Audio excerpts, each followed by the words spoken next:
This talk stems from the book Sapiens by Yuval Noah Harari, as well as a few other references and my general interest in the history of the world and our species. I am fascinated by the events of our distant past and how it relates to where we are today. And when I say distant, I mean millions of years ago, as far back as we can comprehend and attempt to research and record, which is where the book Sapiens influences this discussion. One of the main things I want to focus on, though, is the topic of relating to our past. How, in my opinion, looking so far back in our history can open up our eyes and make us even more sympathetic and humbled to where we're at today. An eye-opening example by looking at the past is also one of the main issues that is focused on a lot today, which is racism and how to approach it. Frankly, I despise racism, and I think it's unnecessary and shouldn't even be a thought. We shouldn't view someone as different just because they're from a different part in the world. But the main problem I have with racism and races is that it doesn't even make sense to me, given that we are literally all the same species. We are not different types of animals. We are not groups of aliens from separate planets. We are all humans. This is my main argument of the talk. And as always, this is just my opinion, but I want to get back to the past for a bit and try to explain my thought process the best I can. Now, I am no scientist or person of reputable intellect, but what I am is curious and open-minded about the world long ago.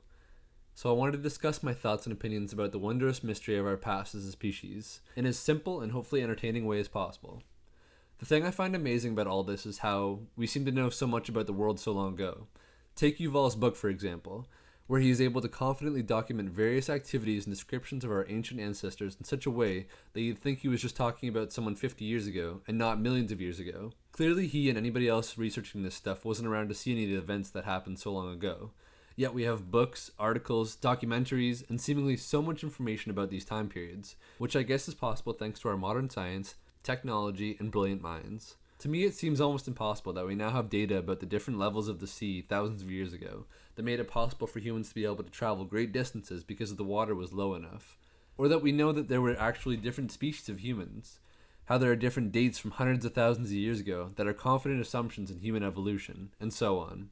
Researchers in this field have seemingly been able to solve so many mysteries that we existentially question as humans, and who knows how much will be discovered in the future as we continue to rapidly technologically progress. One of these examples of knowledge I want to quickly refer to is the game Ancestors: The Humankind Odyssey, a video game that I've actually talked about before, but is something that perfectly demonstrates our current understanding of our ancestors in such a profound way that you can actually experience what it might have been like millions of years ago. The team behind the game used their passion and available information to recreate a picture of what it might have been like as these monkey people we used to be, not unlike the book Sapiens that also uses a creative medium to paint the same picture. Monkey people is a simple way of defining what we once were, and how far we've evolved. For if you believe everything I've discussed so far, it all goes as far back to humans once being a type of chimpanzee that very slowly and eventually became what we are today. So if you find this stuff interesting at all and are even somewhat into video games, I highly recommend playing Ancestors if you haven't yet. The experience, in my opinion, is so unique, and as IGN would say, it really makes you feel like our ancient monkey people ancestors. This topic is so fascinating to me because it's something we can all relate to and collectively ponder, because it's all about us and where we came from and how far we've come. When I look into this stuff, I think about how long the Earth has been in existence, how everything has evolved and ended up where we are now, how we've advanced so much and continue to advance faster and faster as the years go on. A video I highly recommend if you haven't seen it yet is History of the Entire World, I guess, by Bill Wirtz. It's super informative but also super hilarious and makes the history of the world genuinely interesting and entertaining, something I wish history class in school would have been like. Which is also something I want to talk about really quick, because not to disregard our world wars, but there's so much more to learn about the Earth in just the last couple hundred years. We should remember and analyze as far back as we're able to, looking back at where we've come from, and not just from Europe or our great-grandparents' immigration, but thousands and millions of years ago, realizing our journey as a species and how colossal that journey truly is. Another fascinating topic to me is realizing that we didn't just appear in the last couple hundred years, or as far back as we can see in our family tree. Every single human alive today is alive because they have ancestors that go back since the beginning of our existence of our ancient monkey people relatives.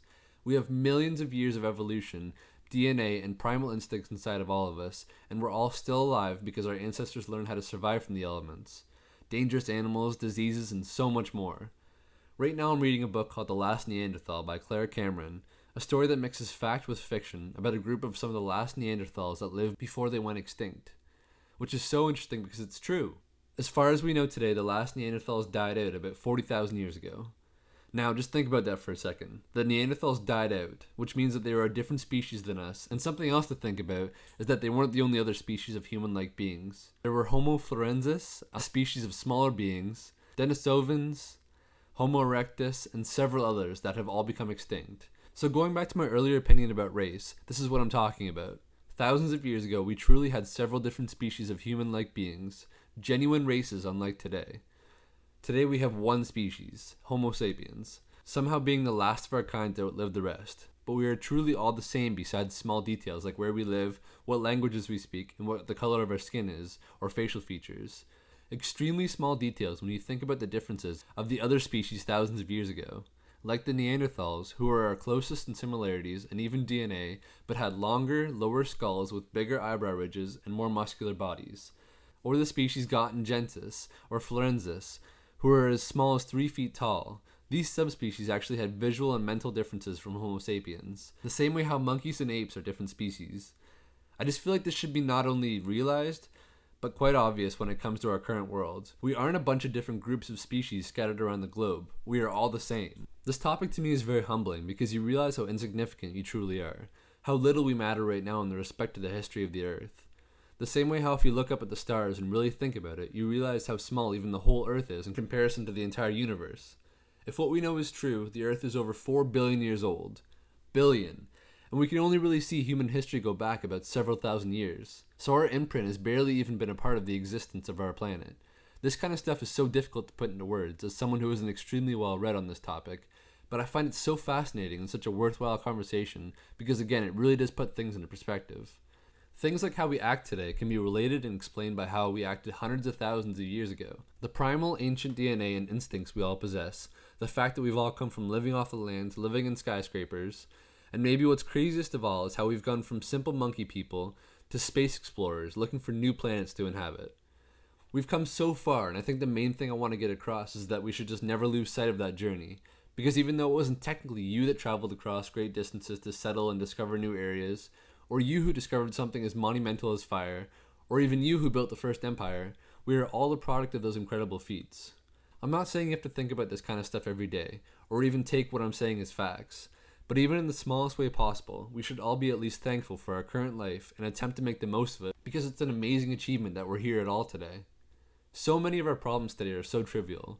Although there are some parts in the world that do not share the same benefits as others, unfortunately, for the most part, we generally don't have that much to worry about in terms of actual survival. There aren't really any dangerous animals around us, unless we go looking for them. We don't have to be as afraid of the elements. We don't have to hunt for our food, and so on. The only downside I see to this is us being too safe and too comfortable, because our ancient history goes back further than our modern history. Our DNA is more hardwired to things of our distant past, like hunting and gathering and our primal instincts. This is just my opinion, but with our current world being so online and so technological, I don't think we've evolved enough to be caught up with all of our advancements.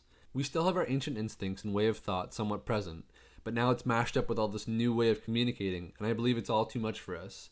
This is why I think depression is so prevalent today, why Twitter and Facebook are such toxic places, and even why so many people today feel useless and that their lives don't have meaning. We as a species used to work for everything and anything we did. Every day was a struggle and an accomplishment if we even survived by the end of the day.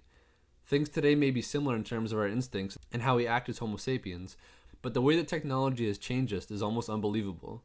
Within such a short period of time, we've gone from being neighborly and compassionate to strangers to being isolated and selfish, from being hardworking and resourceful to being lazy and unmotivated, from being a part of nature and the world around us to being almost completely cut off from the natural world and being obsessed with our technology and our buildings. Now, obviously this is a bit of an over-exaggeration, but I don't think it's wrong to say that most people have changed in this way as majority. Again, looking at the statistics of mental instability and simply by browsing on a social media site, you can see that something is not right with our current culture. We are trying to evolve too quickly, and this is visible from our history. Look at the dates between humankind's milestones and how long it takes to truly see mass advancement. Sure, we have somewhat of an ability to speed up this evolution process, but when you take shortcuts, it can affect the end result. And to me, that's what our world is an example of today. Things happening too fast for us to be able to keep up. So what is the point of this talk? Why is some random guy on YouTube trying to preach some ancient history / philosophical life lesson? Well, like most stuff on this platform, this is just my opinion. I might feel strongly about it, I might think I'm right, I might want others to believe what I think, but ultimately, all this is just my opinion. This stuff genuinely interests me, and I think it's always something worth exploring and learning a bit more about. One of the coolest things that could happen to me from putting out this video would be to have even one person take something from it, whether it just be time well spent for them or possibly learning something from this.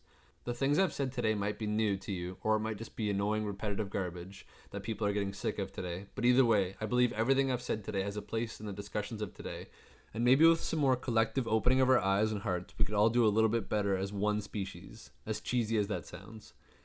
My goal for this channel will always be to create interesting and worthwhile conversations, even if it's about simple, silly stuff. I'm just wanting to engage with others and share some hopefully entertaining opinions. Thank you for watching my video.